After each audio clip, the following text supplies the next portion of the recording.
sudah baca sendiri. Jadi saya beberapa, slide-nya banyak memang 40. Kita masih di belasan. Agak beberapa penekanan di beberapa slide-nya. Ini ada beberapa mitos mengenai software ya. Ini nanti ada perdalam lagi. Intinya ini ada 4 poin ya yang kita bisa jadikan pembelajaran. Jadi mitos berkaitan dengan belief dari seorang manajer, customer dan developer bahwa kan requirement ini kadang dikatakan sudah ditulis dengan disusun dengan jelas ya di awalnya, tapi dia juga yakin bahwa requirement itu akan selalu sama. Itu kadang begitu. Di antara mereka berpikir bahwa requirement itu akan sama selamanya. Tapi dia nggak berpikir bahwa perubahan itu bisa terjadi. Entah karena experience user, entah karena teknologi, bahkan mungkin bisnis berubah. Software berubah karena bisnis seperti apa? Tadinya hanya jasa transformasi jasa transformasi umum gitu ke Gojek gitu.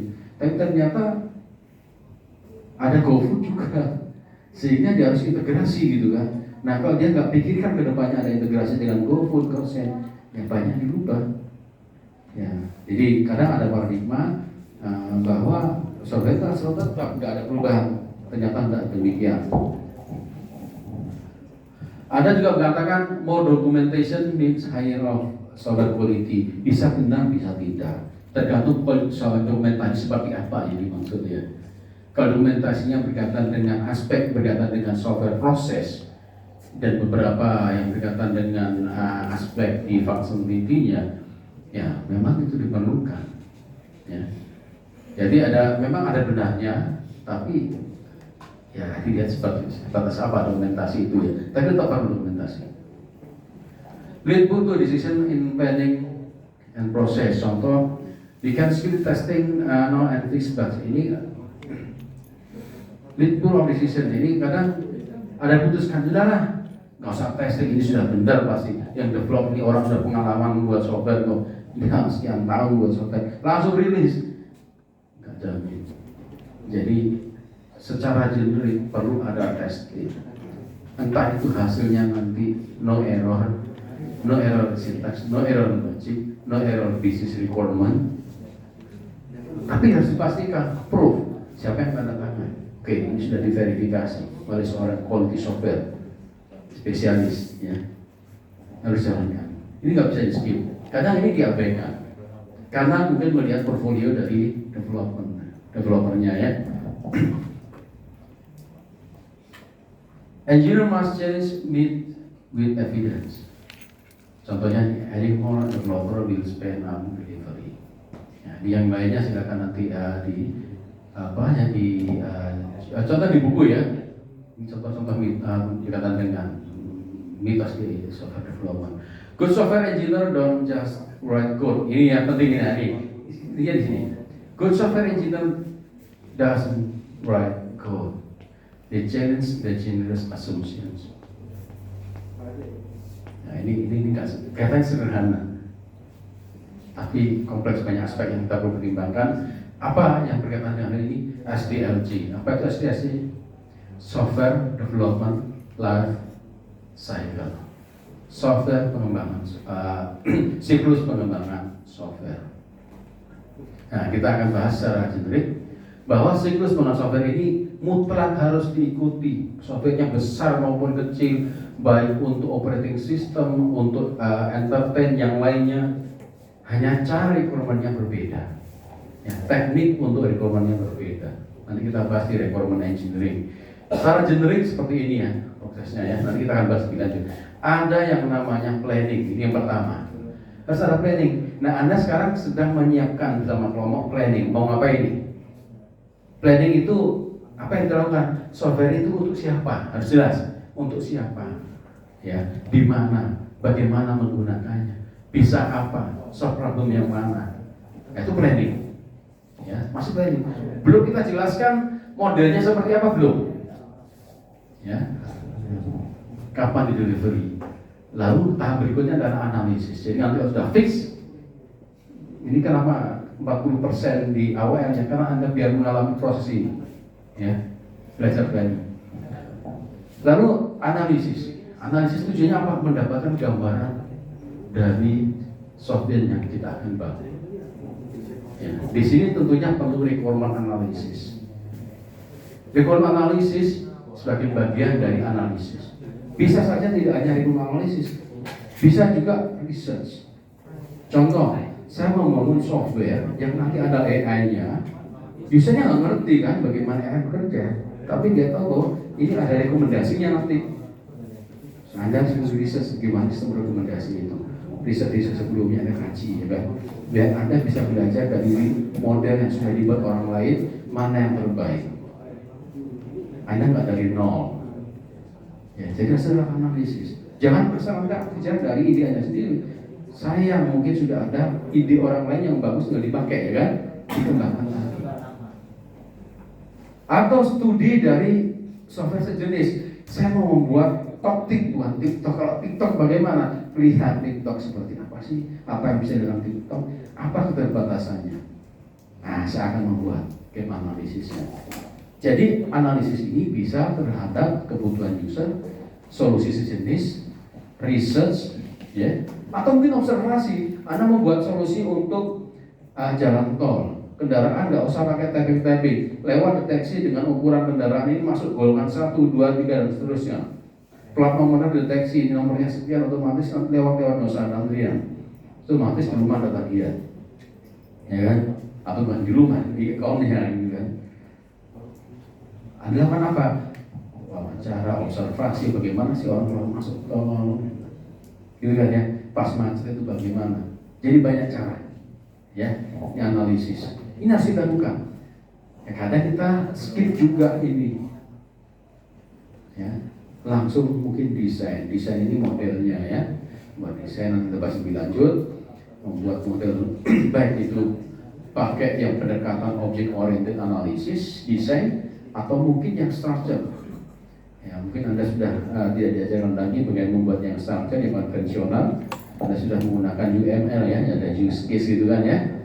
Ada activity diagram, class diagram, sequence diagram, dan seterusnya, ya. Kalau konsep yang dulu ada yang namanya membuat DFD, data flow diagram, STD, dan seterusnya. Tapi memang ada beberapa masih menggunakannya. Apapun pendekatannya harus ada desain. Implementasi ini adalah implementasikan desain ke dalam program coding. Ya, coding ini tahapannya. Tidak boleh diganti, tidak boleh diubah. Lalu testing dan integrasi.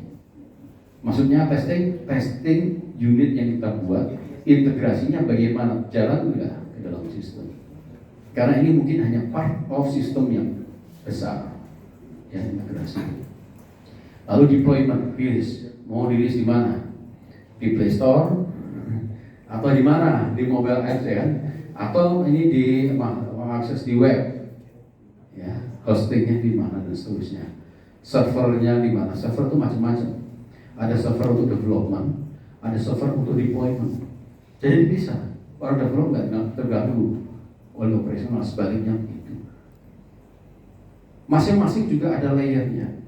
Server untuk aplikasi sendiri, server untuk database sendiri, server untuk menangani user sendiri, server untuk interface dengan sistem luar ada sendiri. Biar apa? Aman. Nah, masing-masing masih di cluster-cluster lagi. Nah, arsitekturnya perlu dibuat sebenarnya, ya. Nah, deploymentnya bagaimana nih? Deployment ke server yang berbeda-beda, ya kan? Nah, tentu kompleks. Kalau sudah jalan, oke, bisa digunakan. Tahap berikutnya adalah maintenance. Kenapa perlu di maintenance? Anda tahu kenapa perlu di maintenance? Ada yang bisa jawab? Kenapa perlu maintenance? Pemeliharaan. Kan software tidak usang, kok perlu di maintenance? Yang usang bukan softwarenya. Apa? Ada yang berubah, apa? Requirement-nya user bisa berubah. Iya, apalagi? Cara manusia terpilih kayak misalkan mengikuti tren harian, atau misalkan mengikuti kegiatan manusia yang sudah polanya sudah berubah. Ya, requirement-nya berubah, ya kan? Requirement karena polanya berubah, cara berinteraksinya berubah. Dulu orang input pakai input, sekarang nggak perlu. Nanti mungkin sudah pakai augmented, kebuka gitu kan. Pakai voice, kan gitu ya. Kan ada kendaraan sudah pakai voice. Kan ada merek kendaraan yang sudah pakai voice. Mungkin nanti ada, kan sudah ada yang pakai augmented juga toh? Bukan. Ya. Orang lihat apa itu orang itu? Padahal dia berinteraksi dengan software. Nah, yang seperti itu mungkin tidak diakomodir di versi sebelumnya kan? Ada melihara anak, sensornya diubah nih. Tadinya pakai mungkin alat yang mungkin perlu sentuhan langsung, sekarang nggak usah. Nah, itu perlu maintenance. Bisa dipahami ya ini ya. Ini nanti kita akan bawa terus. Ya. Nah, tahap awal teman-teman, minggu depan planningnya apa ya? Kita mulai dari planning dulu. Ingat panjang. Yang lama itu di sini. Kode memang susah, tapi paling susah di sini. Ya, ini perlu hati-hati nanti waktu menyusun planning pengembangan softwarenya. Nah, planning tadi ya sudah dijelaskan, project scope-nya, goals-nya, resources-nya, siapa sih yang akan terlibat gitu kan ya. Oh, planningnya ini akan melibatkan 3 orang ya, atau 30 orang atau 300 orang. Siapa front-end developer-nya, back-end developer-nya, security spesialisnya ya, soal security-nya, lalu nanti mungkin yang lain. Tapi kalau untuk software sederhana kita buat nggak usah dipisah. Masing-masing memerankan semuanya ya. Masing-masing berperan sebagai sistem analisnya juga ya kan, software desainernya juga, software developernya juga, software testernya, quality assurance-nya ya, menjalankan peran sama bareng-bareng saja biar merasakan ya masing-masing tahapan. Jangan nanti kamu planning dulu nanti saya ngoding, nah, jangan. Tujuannya bukan itu. Tujuannya adalah kita dapat experience ya di setiap tahapan. Planning, analisis ya nanti studi. Dilihat setiap software beda teknik analisisnya, tergantung ya kan tadi kan. Kalau misalkan untuk manufaktur mungkin observasi gitu bagaimana line production-nya itu berjalan gitu kan. Tapi kalau untuk software misalnya untuk sosial media tadi mungkin kajiannya beda, aspek psikologisnya ya risetnya. Sosial media untuk siapa nih? Untuk profesional, nggak mungkin ada juga kan masa LinkedIn ada orang live TikTok seperti live TikTok, nggak mungkin ya. LinkedIn profesional ya, di situ portfolionya orang, gitu kan, networknya yang ditekankan. Nah, dilihat ini untuk siapa. Nah, analisisnya bagaimana? Nah, nanti disiapkan. Ini tahapannya ini ya. Nah, software prosesnya nanti ada yang beberapa pendekatan, ada yang structure report di sini menggunakan model tersebut. Ya. Ada yang clarity and communication. Di sini documentary requirement, design, process, enhance communication among team members, stakeholders, and users. Ada yang prosesnya SDLC menggunakan risk management, identifikasi potensial risk, ini proses tergantung case-nya. Ya. Ada yang berangkat dari risk management. Ada yang quality assurance, user satisfaction berangkatnya dari sana. Ada nggak data risk management yang kita miliki? Oke, kalau seperti ini kita perlu software ini. Ya, kalau berangkat dari komunikasi ngobrol-ngobrol hanya klarifikasi. Oh, saya butuh ini loh. Ya. Ada yang mungkin karena berangkat dari user satisfaction atau alasan efisiensi. Ini kenapa seperti ini? Prosesnya jadi lama, costnya mahal. Berangkat dari situ, ya, reduce reward. Kurangi, tak perlu ada proses ini. Ya, dulu absensi manual begini kan, tanda tangan. Ngapain cetak perlu waktu, perlu ongkos kertas, ya kan, tinta printer, perlu storage untuk menyimpan berkas, lama masih tanda tangan. Sekarang absensi nggak usah beli kertas, nggak usah beli digital, ya, invest ke storage. Nah, seperti itu ada alasan efisiensi, ada alasan dokumentasi. Ya. Nah, ini software proses frameworknya akan seperti ini ya. Jadi dalam pengembangan software dengan SDLC tadi, ya, dengan planning, analysis, design, code implementation atau coding, lalu testing, deployment, ya, maintenance, memiliki umbrella activity seperti ini. Ya. Ada beberapa hal yang harus disiapkan dalam proses software engineering. Di sini di action 1 di sini ada work task-nya apa saja, analisis ngapain saja, ditentukan. Oh, untuk analisis mungkin beda-beda.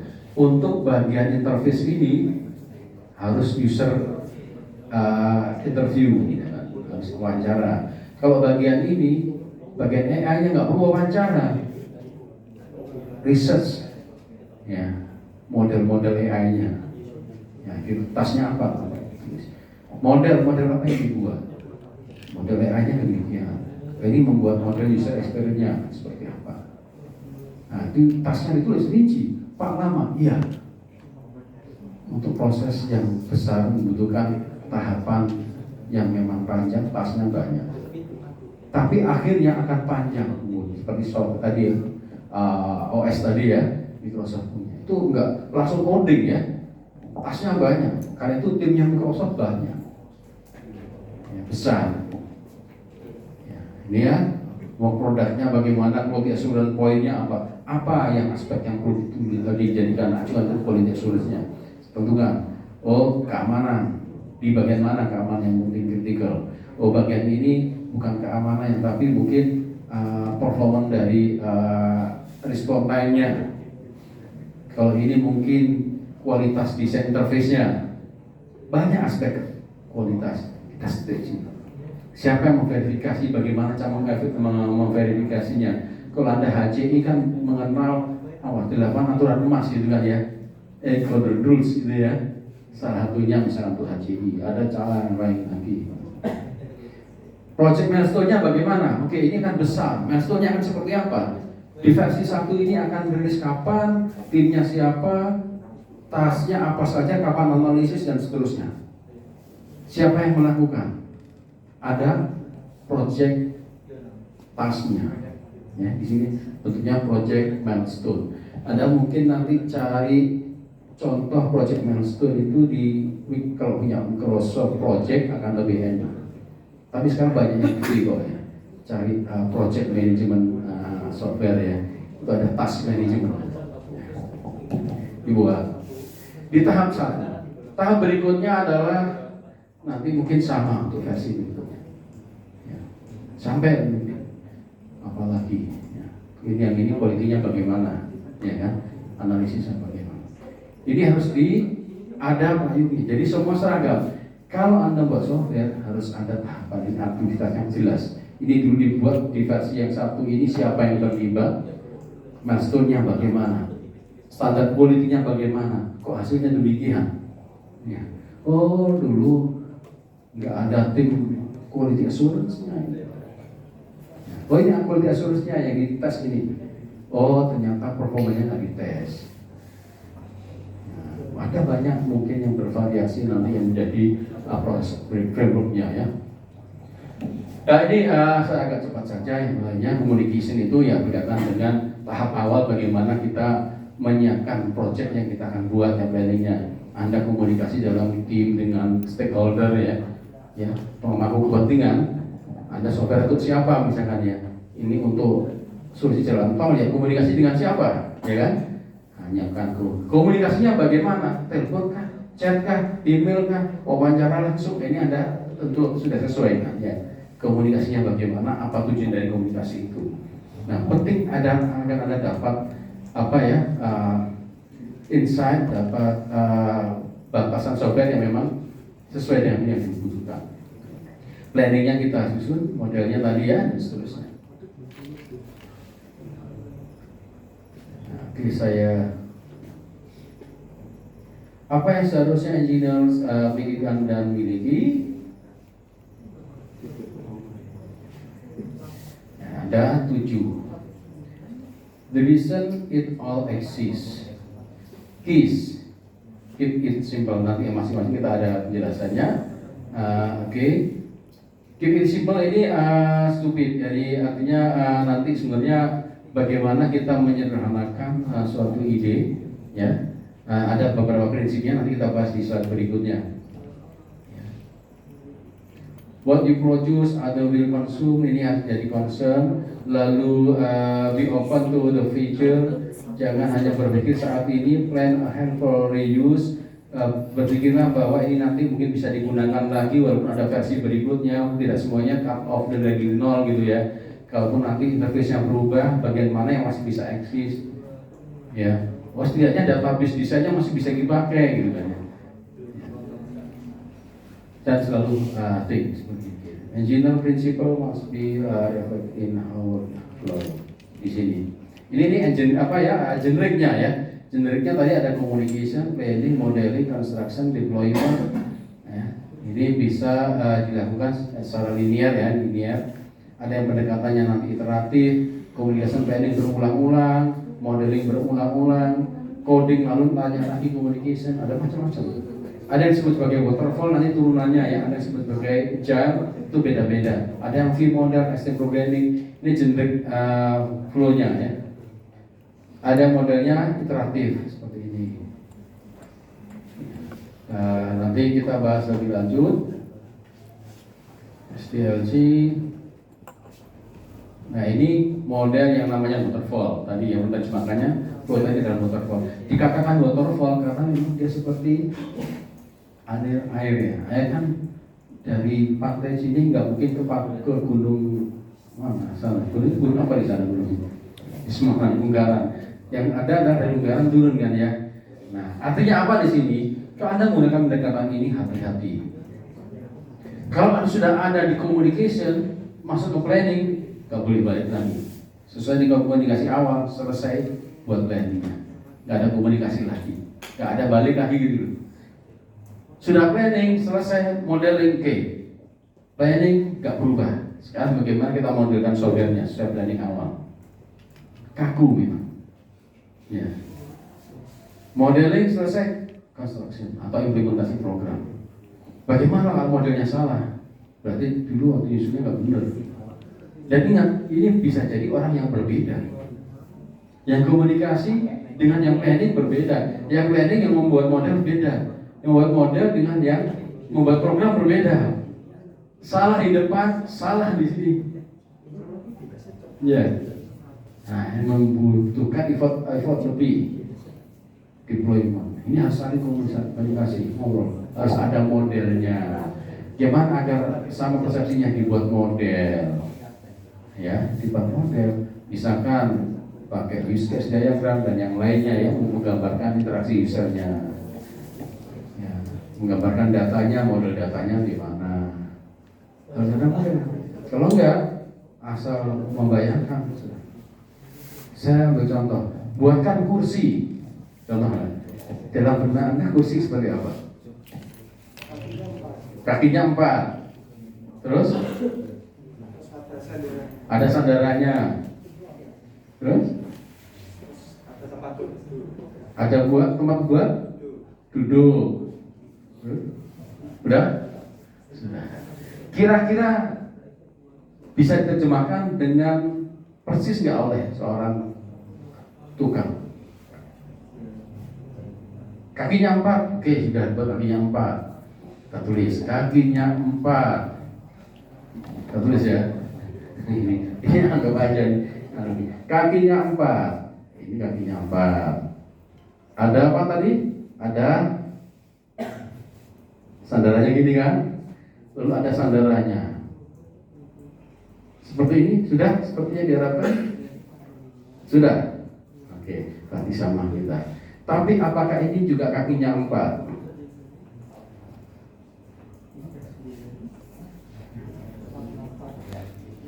Ya. Kursi juga kakinya 4. Kakinya sama nggak? Beda. Lalu di sini ada rodanya. Di sini ada. Loh ini kok nggak bisa digeser? Maksud saya bisa digeser. Nah itu salah menjelaskan, salah nangkep maksud. Itu yang terjadi pada pengembangan software. Kalau user nggak bisa menjelaskan dan kita nggak bisa menangkap apa yang dimaksud user, sudah jadi ditolak. Bisa begitu ya. Ini baru satu model. Apalagi kalau tidak jelaskan kakinya 4. Kakinya 4 pun begini juga, kaki 4 enggak ya? Udah ada rodanya, kakinya 4 begini sekarang. Bisa juga salah, ini harusnya bisa di-adjust naik turun, lain lagi salah lagi. Iya kan? Ya software begitu juga. Ya itu perlu jelas ya, perlu jelas. Jadi inilah ya. Kalau waterfall ini kalau nggak hati-hati sudah buat modelnya di coding, salah ternyata. Nah, ini ya kalau gunakan waterfall pastikan sudah fix setiap tahapannya. Ini lama memang, lama. Yang lainnya ini ada foundation-nya ya. Clear structure and milestone, jelas semuanya jelas.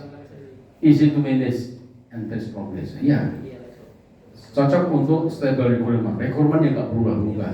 Belum lagi requirement yang berubah tadi ya. Sudah bilang kakinya 4 sudah dibentuk 4. Nggak begini kakinya 4 agak melengkung. Melengkung ya berubah lagi kasih roda, berubah lagi kasih roda udah bisa adjust naik turun. Berubah terus. Nah kalau ini nggak bisa waterfall. Waterfall harus clear ya, stabil requirement-nya. Benar ya, nggak boleh berubah ya waterfall. Oke. Kalau enggak, celaka.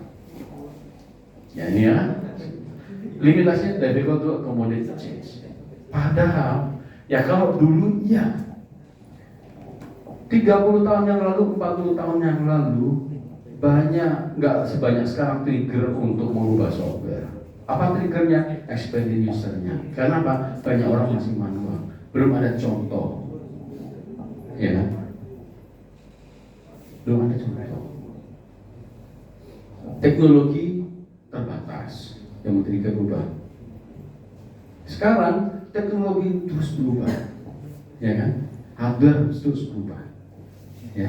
Sensor berubah terus, ya.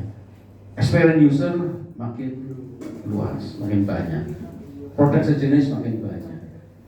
Nah, kalau kita berharap user requirement-nya nggak berubah, kecil kemungkinannya. Kalau untuk software yang digunakan oleh umum ya ini kondisinya. Jadi ini memang tepat pada waktunya dulu. Atau mungkin untuk institusi yang mungkin bisnis prosesnya nggak akan pernah berubah. Begitu ya. Jadi tergantung ya nanti apakah ini boleh digunakan? Boleh, melihat kondisi organisasinya seperti apa, bisnisnya seperti apa, requirement-nya seperti apa. Boleh pakai waterfall. Dan ini requirement harus clear. Dan short project hanya 1 tahun pendek. Tapi kalau proyeknya 10 tahun, waduh, nunggu analisisnya 1 tahun, modelnya 1 tahun. Loh kapan mulai dipakai? Gitu kan? Ini. Ya ada lagi yang iteratif tadi ya. Yang iteratif tadi yang bisa balik lagi ya. Nah, itu juga bisa. Itu pengembangan dari waterfall, tapi bisa balik lagi. Mungkin dibuat bagian per modul-modul gitu ya. Siklus lagi buat iteratif. Jadi ada increment-nya. Ya. Nah, setelah jalan implementasi dapat feedback. Oh ini harus diperbaiki. Oke, kita sepakat requirement baru ya. Planning lagi berdasarkan feedback dari user, ini harus dimulai seperti ini prosesnya, dimulai lagi ya planning, requirement, desain dan seterusnya ya, testing, terus muter terus gitu, mengikuti perkembangan dari user atau mungkin hasil evaluasi sistemnya. Ya, bisa dalam waktu tertentu ya tentunya ya. Atau dibuat varian, nanti sirkulnya dibuat lebih kecil. Ada yang pakai prototyping model, buatnya oke, karena ini project softwarenya kecil dan ini berkaitan dengan suatu model sensor hanya untuk menggunakan software embedded yang sudah ada. Saya ingin gambarkan prototipenya aja, model ya, model aja visualnya. Ada yang begitu ya. Tapi kalau menggambarkan sistem yang kompleks, prototype susah. Ya. Ya ini prototypingnya modelnya demikian. Cepat ya, bentuk sekali kecil. Ini contoh yang lain, evolutionary model di sirkus dari startnya di sini, lakukan planning, modeling, construction atau implementasi program, deployment, langsung rilis ya, deployment, komunikasi lagi, jalankan lagi, sampai software nanti ukurannya besar, terus jalankan, tiba-tiba besar. Nah, iteratif and incremental development ini sudah gabungan ini ya. Di sini ada iteratif, ada incremental juga. Ya, seperti itu. Jadi mana yang benar? Tidak ada salah satu yang benar. Masing-masing melihat kondisinya ya. Kondisi. Seperti apa? Kondisi mungkin usernya, requirement-nya, bisnisnya ya.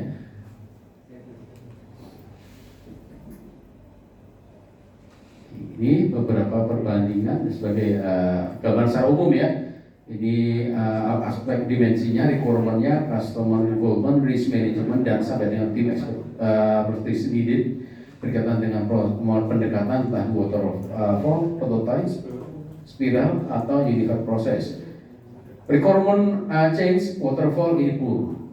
Kenapa? Dia nggak akomodir perubahan, toleransi. Jadi nggak adaptif lah gitu ya. Yang adaptif mana? Spiral.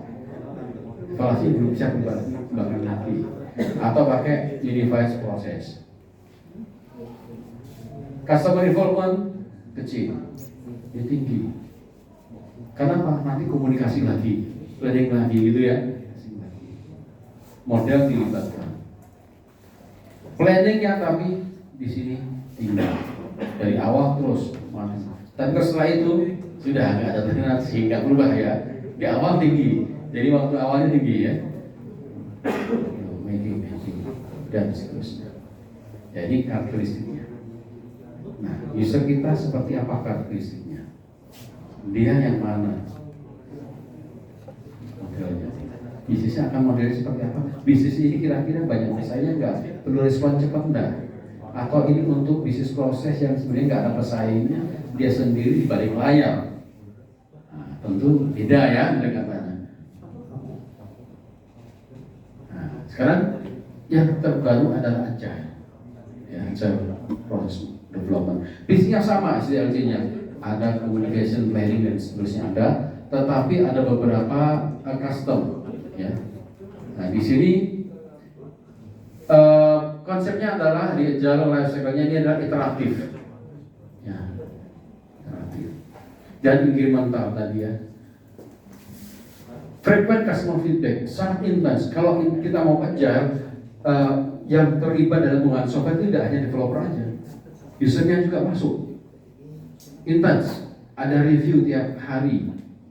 Ini gimana seperti ini di siklus ini sprint sekian. Oke, ini jalan, deploy. Ya. Besok komunikasi bagian yang lain lagi, intens. Buat model gimana? Oke, diskusi ada komunikasi intens. Nah kalau user mau terlibat sejauh itu bisa aja. Tapi kalau usernya hanya waktu terbatas, sekarang saya bahas lebih dalam. Oke, selesai kamu kerjakan, nggak bisa aja. Itu waterfall ya. Tapi konsekuensinya tadi nggak boleh berubah loh ya. Kalau setujui. Nah semua ada kurang lebihnya tadi ya.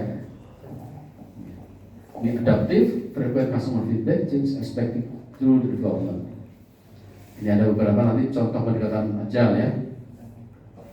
Nah, benefitnya tentunya customer satisfaction, tapi involvementnya juga tinggi. Customer. Adaptability, itulah kenapa software sekarang sering kok tambah fitur gitu kan ya. Karena apa? Dia memang menggunakan agile, rilis nggak langsung sempurna.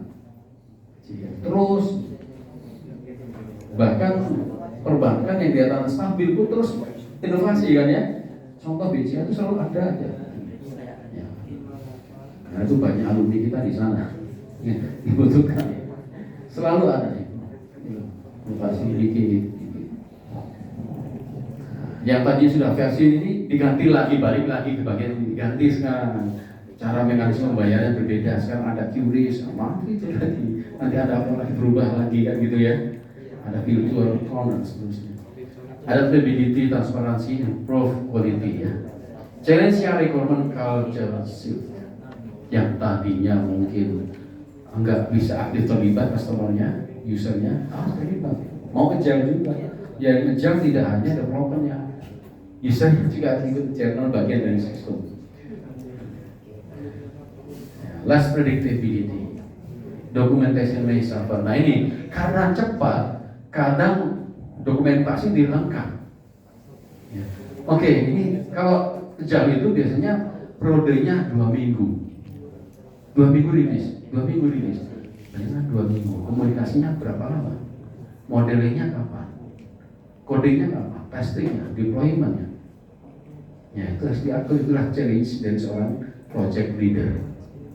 Mengelaborasi tim, mengajak user info, memastikan oke, ini benar. Kalau enggak, masalah. Kenapa? Dokumentasinya mungkin nanti akan tidak sebanyak yang tadi, yang waterfall. Ya, mungkin modelnya hanya use case diagram, lalu ada beberapa deskripsinya gitu kan. Tapi ya itu yang terjadi. Tapi kita akan belajar nanti yang lengkap ya, bahwa pelaksanaannya nanti mungkin beda-beda. Agile pun beragam ya, dari beberapa industri yang mengikuti kultur dari perusahaannya. Gaya perbankan dengan gaya di e-commerce beda, gaya di game developer beda lagi, ya kan?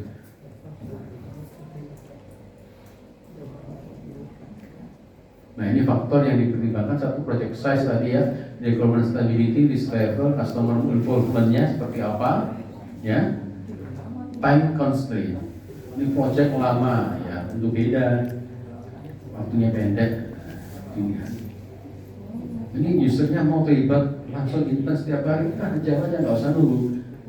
Sebenarnya ada lagi bagaimana pesaing, dan ini juga bisa dihitung ya. Anda buat software sosial media, yang lain sampai di mana sih sekarang?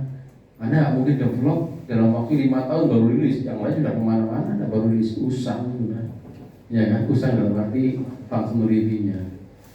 Sementara ya rilis dulu, yang user senang bisa menggunakan aktivitas, tambah lagi, ya. Jadi itulah jadi spiral jadinya, incremental dan spiral. Nah ini lebih lanjut, ya, namanya proses menulis.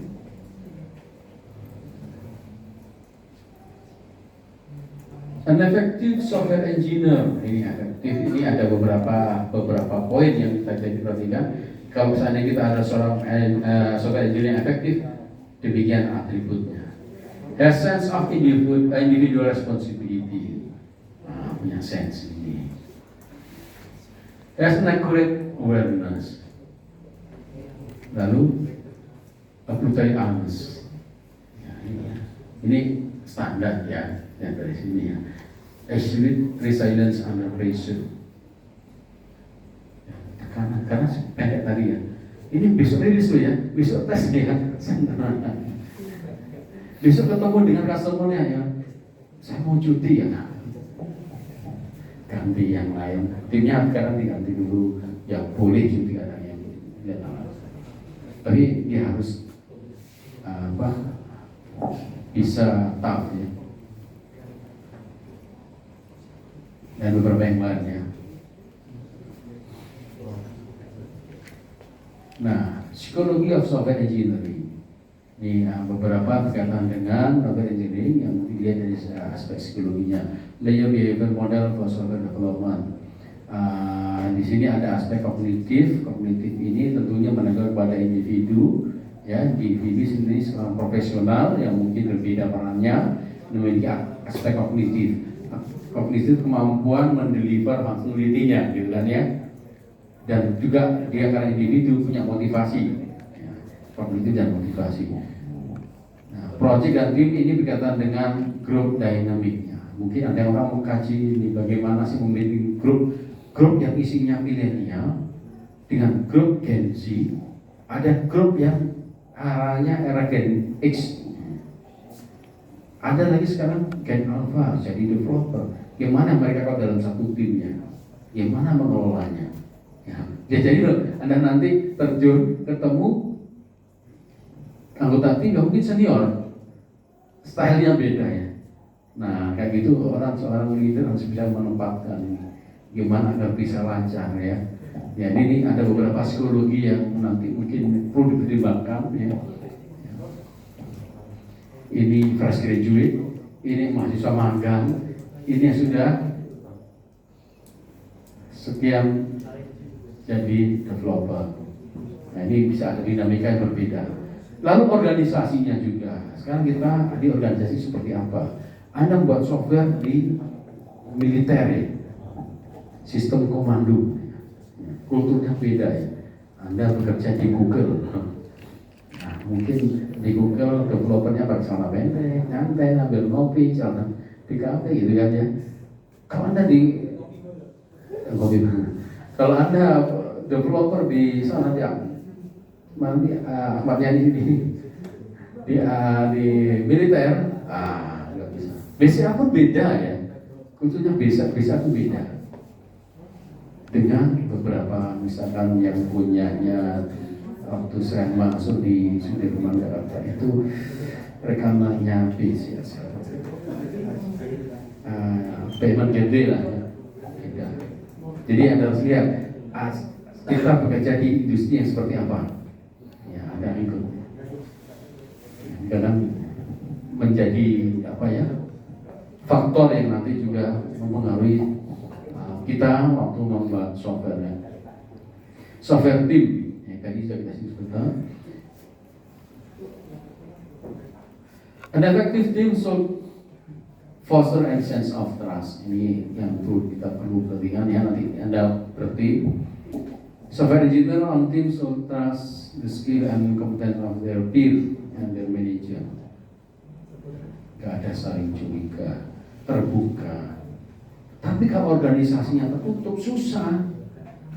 Ada orang senioritas itu, saya kan senior, kamu ikut saya. Padahal idenya belum tentu benar. Mungkin fresh graduate ini punya ide yang lebih bagus gitu kan ya. Enggak. Tapi karena kalau kulturnya seperti itu susah. Ya, jadi Anda akan temukan dan kita harus menjadi orang yang open. Suatu saat Anda juga akan senior. Yang harus open. Mungkin generasi berikutnya punya experience berbeda gitu kan ya. Nah, Anda mungkin di posisi nanti sudah leader. The team should encourage sense of improvement by reflecting on its approach. Sebenarnya, encourage to improve the work. Ya, yang banyak silahkan nanti dibaca lebih lanjut di bukunya. Tim structure ada yang tadi singgung, ada yang close, random, open, synchronous tadi saya singkat saja gitu ya, ekstrim tadi ya. Yang repot itu yang terus paradigma. Yang enak organisasi yang terbuka, kita boleh menyampaikan gitu ya. Tapi kita sendiri juga siap menerima mungkin pendapat yang berbeda gitu kan ya. Itu yang ideal. Karena orang kalau tidak diberikan kesempatan untuk menyampaikan ide, hasilnya mungkin tidak maksimal ya solusinya. Kadang orang kelihatan tidak terlihat punya ide bagus, tapi begitu dalam tim project, idenya macam-macam. Kadang seperti itu. Yang bagus adalah organisasinya terbuka. Semua boleh menyampaikan ide. Kalau agile itu ada namanya review, ya, sprint review. Ya, masing-masing bicara sambil ngopi sore begini biasanya sprint review. Sudah selesai sore-sore, oke, santai kursinya bergerak, enggak enak kayak ini, sama nyantai baru. Ya, menurut kamu gimana? Enggak cocok ini demikian, kurang ekonomis. Dan seterusnya. Oh ini bagus, tapi kayaknya ketiga orang berbeda-beda, perlu ditegas.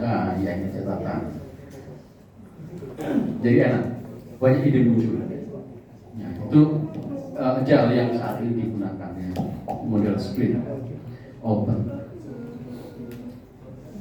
Oke.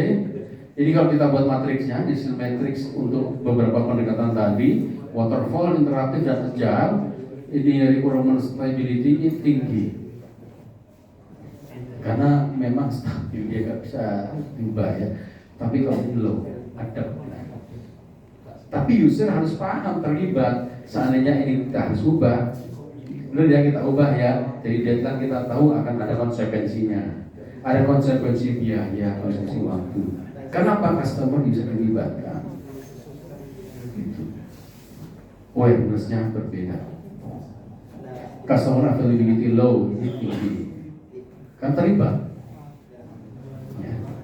Risk level low, ini tinggi. Kenapa low? Strict. Ya. So, ini tinggi, harus hati-hati. Kompleksitas proyeknya low, ini medium. Ya, ini tinggi, yang interaktif. Time to market fleksibel, critical. Jadi kalau marketnya fleksibel, oke lah. Kalau ini kritis, ya, moderat, agak berat. Oke, ini sesi yang saya percepat ya. Beberapa yang lain nanti silahkan dibaca di Prisman atau nanti silahkan ikuti YouTube link berikut ini yang ini tadi. Nah, kita masuk sesi berikutnya. Saya agak cepat lagi ya. Sesi yang kedua. Tadi saya buka ya.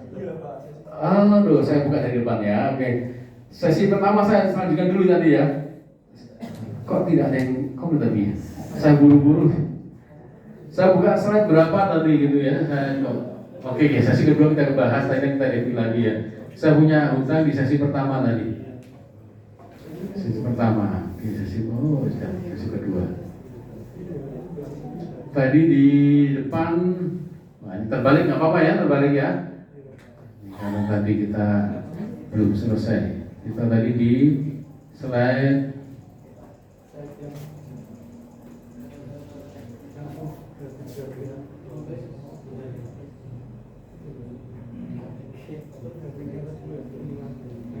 nah ini role-nya ya. Nah, Anda membuat ini kembali ke proses model tadi. Di ya, pantesan tadi sudah masuk ke proses model ya, sudah masuk ke proses model. Kalau Anda tergabung dalam software team, itu akan ada beberapa role ya. Itu kalau dicari software designer, project manager. Seperti apa sih perannya software developer atau engineer di sini? Mendesain dan implementasikan idenya dengan cara menulis program, mendesain sistem arsitektur, desain sistemnya, arsitekturnya, membuat model-model yang dipelajari itu, ya kan? Dan juga mengimplementasikan ke dalam program. Jadi kalau diminta desain and implementation untuk software developer atau engineer, Anda harus siap punya kompetensi itu, bisa membuat model, bisa membuat program. Software engineer. Jadi Anda nggak bisa hanya berangkat bisa punya kemampuan coding saja. Yang mungkin pada akhirnya Anda diminta buat coding pada fase tertentu, tapi Anda diberikan suatu model dan harus bisa membaca. Ya, karena nanti prosesnya kan mungkin Anda bisa beralih dari desainer ke implementer. Dan di sini bahasa yang digunakan untuk komunikasi antar peran itu adalah model standar. Contohnya ya UML diagram itu ya kan, yang digunakan untuk komunikasi antar peran. Ya, sistem analis setelah selesai mendapatkan gambaran sistemnya dibuatkan modelnya. Kadang untuk perusahaan yang kecil dia butuhnya aneh. Karena aneh karena dia memahami konteks ini. Dia butuh sistem analis dan programmer satu orang saja. Wah ini berarti dia sistem analisnya, rekomendasi sendiri, modelin sendiri, coding sendiri, berisiko. Ya, berisiko. Ya murah, tapi waktunya lama juga jadinya kan. Lama. Nah ini software developer aja. Ada project manager, dia menentukan planning, coordination. Bapak saya kan mau jadi software engineer, nggak mau belajar planning. Enggak juga. Waktu Anda terlibatkan dalam sistem, Anda akan ketemu project manager, akan menjelaskan planning. Ini planning kita kamu pelajari. Ini kamu apa? Buat modelnya. Harus bisa membaca planning. Jadi kita bisa membuat atau membaca, ya. Ada project manager, ada quality assurance. Wah, saya jadi quality assurance saja, nggak mau jadi programmer. Gimana caranya? Kalau Anda tidak pernah buat program, ada tes, ya kan? Ya, ini ada spesialis. Sistem analis, requirement gathering, sistem desain. Ya ini peran-peran. Ya Anda saat ini nggak usah khawatir Anda akan di mana, ikuti saja. Pada saatnya Anda akan menemukan, oh saya ternyata tetap di sini. Karena dari pengalaman yang sudah saya perhatikan selama di BINUS ya, bimbing dari enlistment, skripsi sampai research study lulusan, ada pattern berbeda-beda setiap orang. Ada yang tetap seperti yang tadi sampaikan tadi teman di Oracle, dari dulu sampai sekarang ada yang tetap di C++. Ada yang sudah di project leader, passionnya. Ada alumni di BINUS Malang itu ambilnya intelijen cyber security, peminatannya ke Jakarta. Begitu magang, dia tertarik mobile application programming, belajar lagi mobile. Mau sudah, dia berubah lagi di data engineer. Salah nggak salah pilihan ya, tapi ada yang tetap konsisten.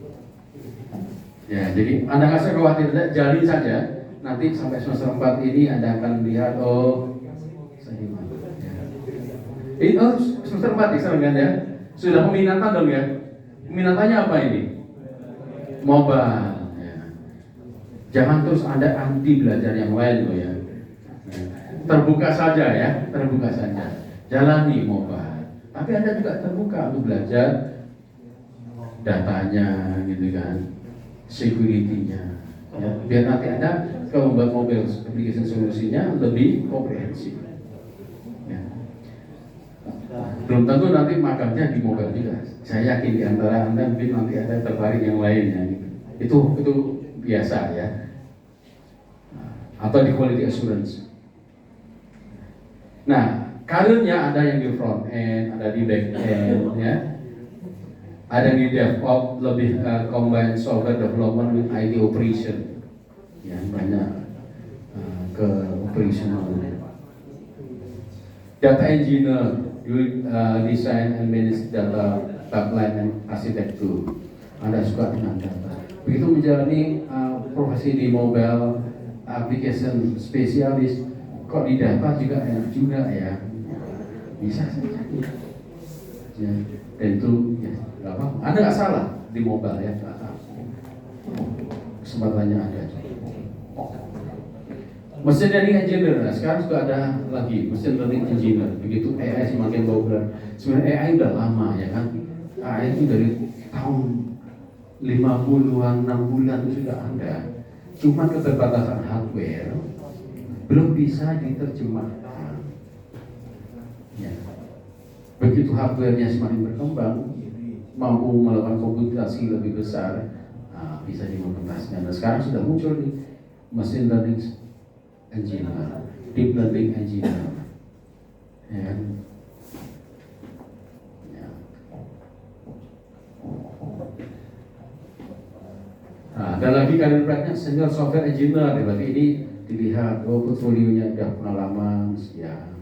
Tentunya rate-nya beda, ya, rate-nya beda. Technical lead, team leader, software architect, ya, khusus arsiteknya, engineer manager. Ini fokusnya ya, atau CTO. Tapi ini biasanya membutuhkan jam terbang. Karirnya bisa ke sini, ini atau ini ke sini. Ya ini harus melewati masa di sebelumnya. Manager baru ke CTO. Ya. Oke, ini ya sesi 1 ya. Saya kembali ke sesi kedua. Ada pertanyaan sesi 1 dulu. Jadi role-nya tadi banyak ya di software engineer. Anda nanti untuk tahu, oh satu saat saya akan bekerja dengan role tadi.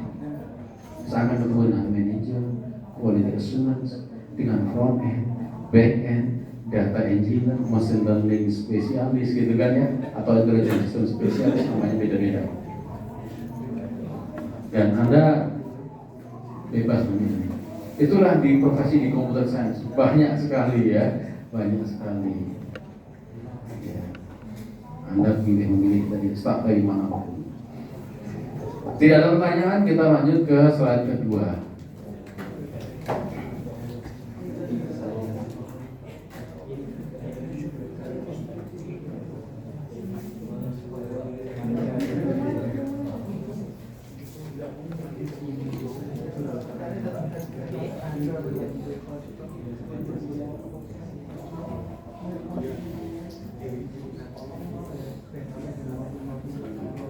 Ya, ini tadi kita bicara software proses yang tadi kita bicarakan, yang generik tadi ya, SDLC tadi ya, itu software proses. Ya, ya dengan tujuan memahami penggunaan dari struktur software proses, beberapa berkaitan dengan development life cycle yang tadi kita bahas. Ini ada software proses, SDLC, waterfall dan yang lainnya. Mengapa software proses eksis? Software proses ini berkaitan dengan aktivitas yang namanya prosesnya. Ini ada rangkaian aktivitas, jadi aktivitasnya lebih dari satu.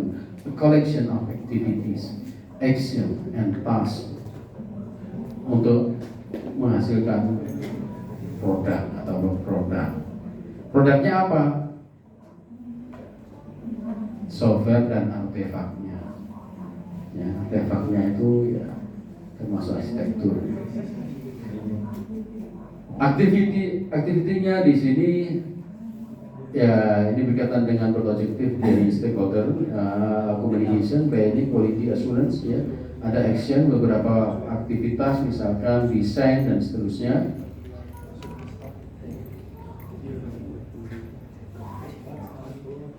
Nah ini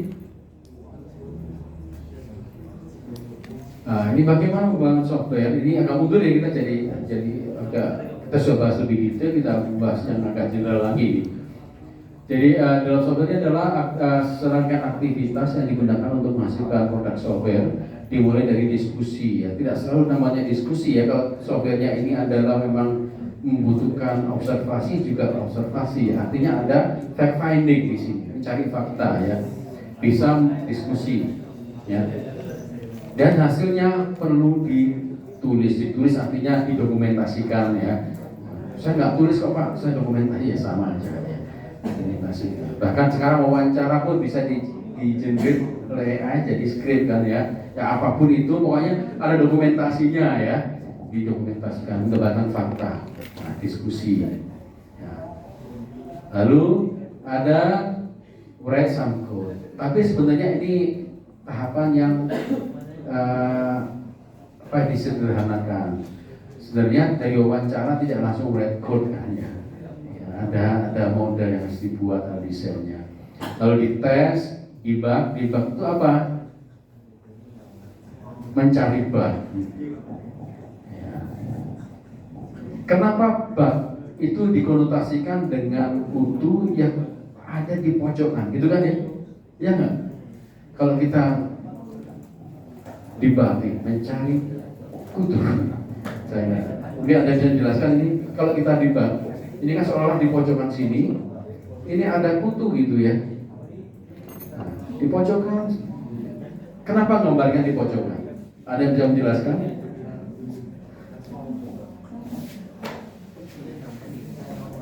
Kenapa nggak tempat terbuka, terang gitu kan? Nggak ada. Kira-kira apa? Kenapa kok digambarkan mojok di baknya itu mojok? Bug itu berarti ada yang tidak tepat, tidak proper pada software kita ya. Debug proses itu mencari ketidaktepatan tadi. Digambarkan dengan bug, kutu. Tapi kenapa harus mojok? Karena Kadang mencari error itu susah. Ya. Kelihatan nggak? Anda sendiri mungkin bingung. Harusnya ini benar, kenapa kok salah gitu kan? Kita cari salah di bagian selection, repetition, cek variabelnya. Sudah benar. Ternyata karena kurang titik koma. Itu kata lagi maksudnya. Kurang include library-nya. Ya, kenapa error? Gak include, saya sertakan untuk hitung waktu. Kok di sana bisa jalan, di sini nggak bisa? Sama posisinya, sama persis gitu kan? Kok include-nya beda? Ya. Nah kadang seperti itu ya, hampir di atas di dalam include gitu. Ya itu yang kadang kita stres nyarinya, di situ. Ya, ini testing ya, debug to find cause of defect. Itu aktivitas itu ya, mencari ya, debug. Kalau software dulu, Anda nggak tahu, kalau develop PC itu debugnya pakai apa? Kalau versi dulu enak, bisa evaluate variabelnya, tes variabel, kalau sekarang harus di printnya. Variabel ini berubah bagaimana dan seterusnya. Ada banyak cara untuk menelusuri defect. Setelah ketemu, di sini fix, tinggal include selesai, tinggal titik koma selesai dan seterusnya. Kenapa ini sudah looping yang benar? Ternyata setelah for kasih titik koma dengan jalan di bawah, maka setelah for looping nggak keluar kan, nggak dijalankan. Kenapa? Tambah titik koma setelah for, sehingga apa? Dia menjalankan sesuatu yang kosong. Titik koma selesai, ya kan gitu tadi sih ya. Nah itu mungkin ada yang pernah ketemu gitu. Itu debug. Nah ini praktisnya gini.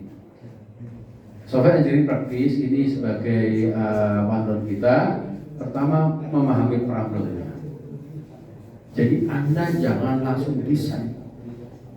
Pahami problem itu berarti siapa, problemnya apa, terjadi kapan, di mana, siapa yang mengalami, lalu apa penyebabnya. Itu komunikasi, perlu research, ya analisis. Ini yang pertama harus dilakukan. Dan ini mampu effort. Kita kadang menjudge bahwa user sama dengan kita, sehingga kita membuat suatu software sesuai dengan apa yang kita pikirkan. Akhirnya seperti ini tadi. Belum tentu sama ya. Jadi harus intens komunikasi dan analisis. Kalau perlu tambah lagi research, tambah lagi observasi, tambah lagi kuesioner. Bisa saja ya, jadi perlu kuesioner. Walaupun nggak harus semuanya sama, tergantung saja.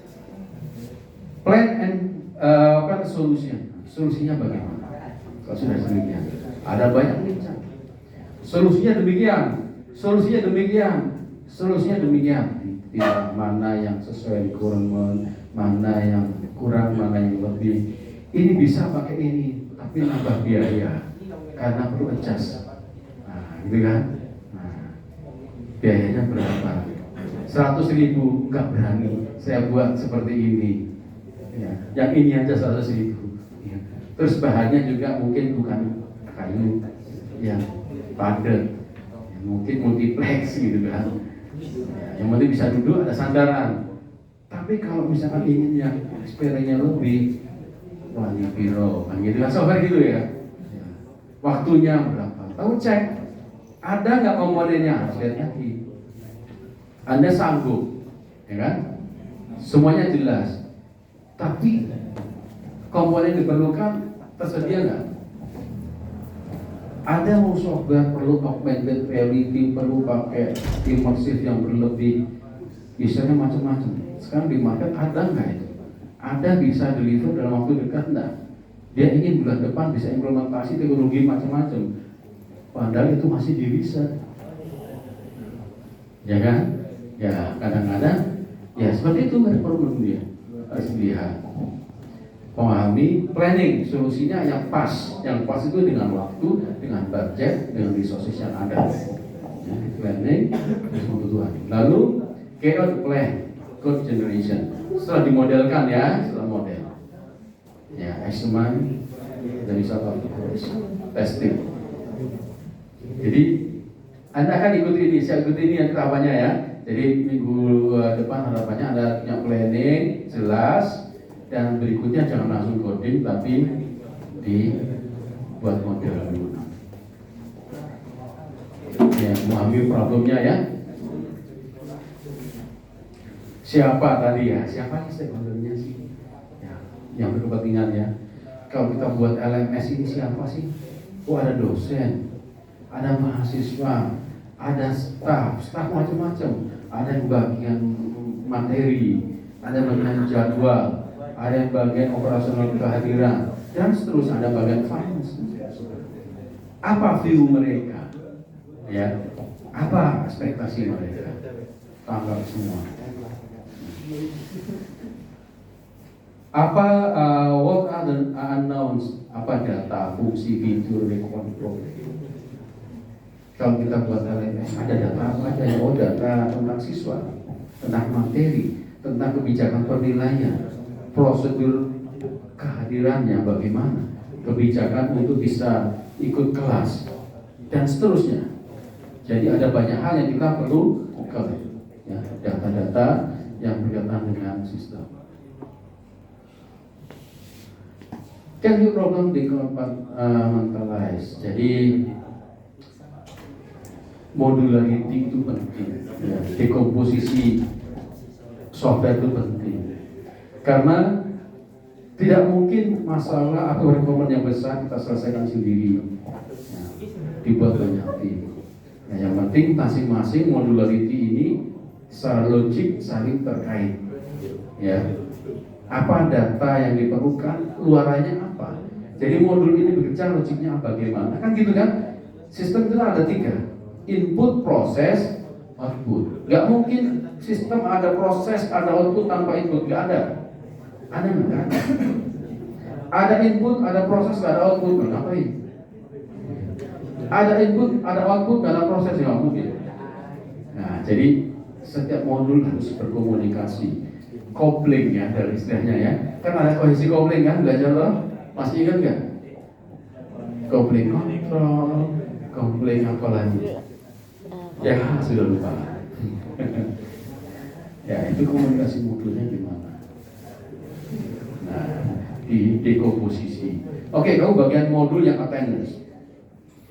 Attendance-nya dipecah-pecah lagi nanti. Attendance bagian capture-nya, validasinya, bagian loginnya, bagian load kontennya, bagian load misalnya schedule-nya, submit nilainya, dan seterusnya. Modul-modul kecil. Kalau masing-masing selesai, sistem semuanya selesai. Dan bisa paralel, ya kan? Bareng-bareng. User minta bulan depan, oke, nggak masalah. Hire tim, semua fokus ke proses ini, project ini. Buat tim, modelnya jelas, jalan. Mana yang pas kita susun, ini modul ini selesai dulu, akan dipakai di modul ini. Testing integrasinya demikian. Ini integrasi jika modul ini selesai. Siapa yang mengerjakan desain? Mungkin. Tapi kalau tidak pecah-pecah, hanya satu sistem besar dilimpahkan ke satu orang, selesai mungkin selesai, tetapi ya lama, ya. Nih, ya ini pertimbangan dipecah-pecah. Apakah permasalahan bisa dirumuskan dalam bentuk grafikal? Nah ini ya. Ya karena kemampuan kita menyajikan bahan untuk stakeholder, untuk user itu penting. Kalau kita bisa menjelaskan grafikal, ini saya nggak bisa gambar ya, ini contoh saja. Ini yang nggak bisa gambar, nanti salah mengkonsepsikannya. Buatkan kursi di gambar, padahal yang dimaksud bukan ini kan. Begitu juga dalam membuat solusi software.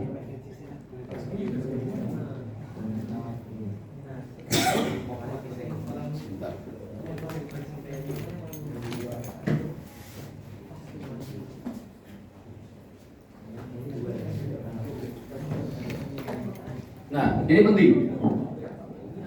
Apakah ada permasalahan serupa sebelumnya?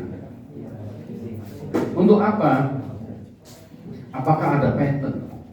Oh, ini pernah terjadi sebelumnya, ada kebutuhan mungkin sebelumnya. Kita jangan effortnya bakal. Coba lihat dulu gimana solusinya. Nah, kan? Nggak usah semuanya dari nol. Itulah perlunya dokumentasi. Perlunya nanti kita punya arsitektur sistem. Karena kadang ada permasalahan berulang. Ini dulu pernah punya versi sebelumnya. Pakai aja, modif sedikit. Jadi yang harusnya software development yang mungkin 1 bulan hanya 1 minggu. Ada masalah yang serupa sebelumnya seperti ini. Oke. Nah, apalagi Anda punya solusi bisa di cloning ke banyak bisnis gitu kan. Sama tinggal ubah logonya, enak lagi. Buat software harusnya 1 tahun, ada janji bulan depan selesai. Kok bisa? Sudah punya solusi sebelumnya, di custom ya, cloning. Bisa begitu tuh. Caranya gimana? Kelola dokumentasi dan source code-nya ya.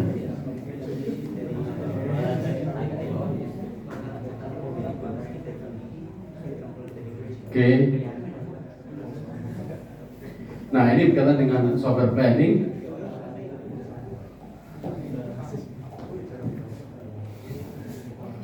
Apakah solusi conform to the plan? Nah, ini kadang beberapa yang perlu di-conform. Kalau kita kembali ke tahap yang itu tadi, sebenarnya generiknya dari planning, analisis, desain, ini saling terkait. Desain itu berdasarkan atas requirement, ya kan? Requirement berdasarkan planning. Otomatis codingnya nanti harus fit atau sesuai dengan planningnya. Itu akan bisa tidak sesuai jika ada hal yang kita lewatkan. Entah itu planningnya nggak jelas atau requirement-nya tidak lengkap, ya bisa jadi. Kalau ini terlalu jauh ya, harusnya ceknya ke tahap yang terdekat. Kalau ke plan ke ini bisa jadi nanti dicek ke planning. Kok softwarenya demikian? Memang dulu diminta demikian? Iya, buktinya nggak ada, dulu ngobrol saja. Dia mintanya buat software untuk bisa demikian. Nah, ada bukti dokumentasi modelnya di kualifikasi? Tidak ada, ya susah. Bisa nggak sesuai ya? Karena persepsi masing-masing mungkin beda dalam menangkap apa yang dimaksudkan itu. Itu bisa terjadi ya, antara planning dengan code-nya berbeda.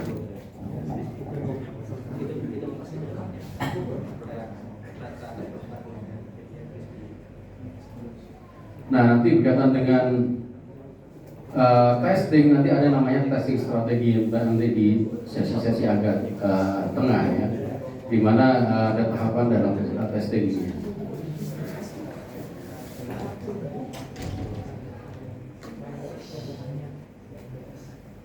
Nah, ini apakah solusi ini menghasilkan nanti luaran yang berkaitan dengan data, fungsi, fitur ya? Nah, ini perlu juga divalidasikan.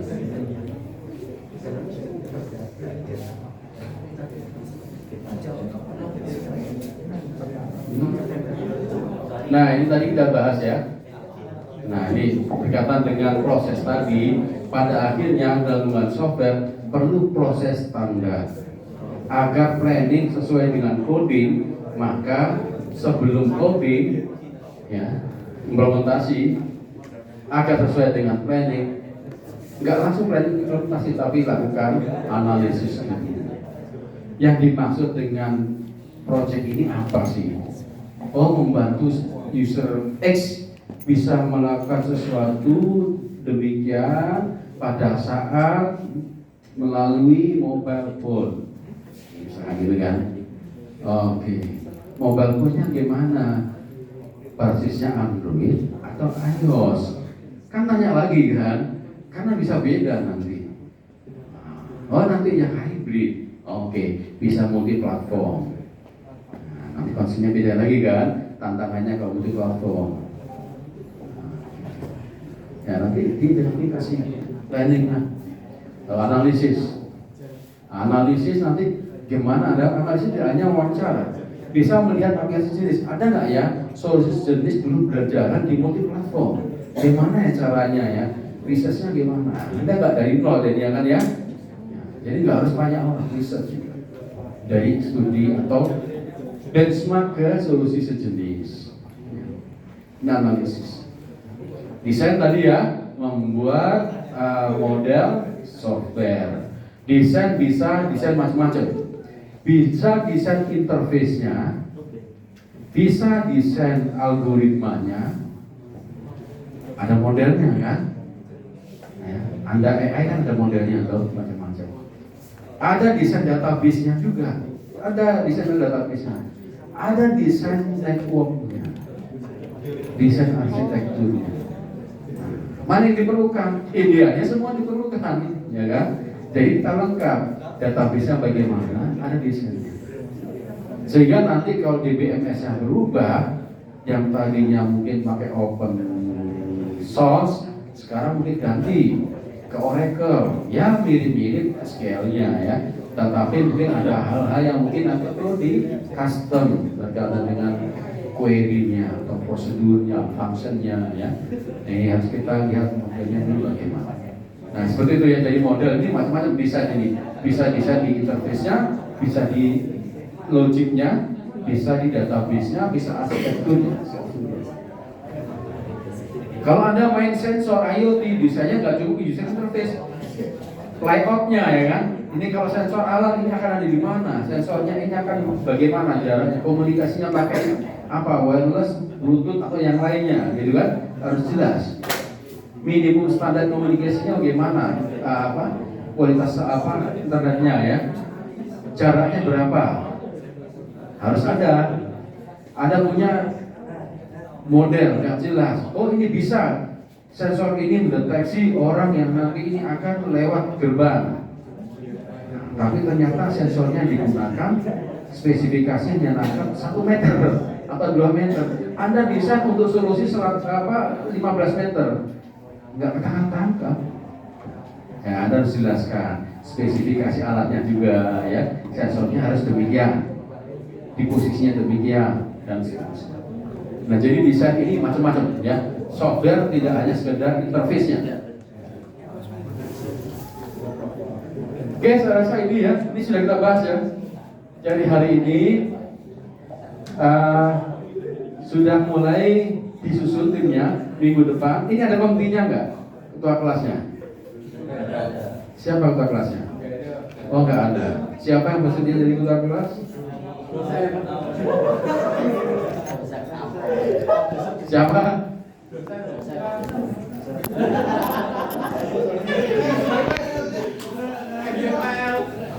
Ya, silakan didiskusikan siapa yang ditulis sebagai komite ya, ketua komite ya.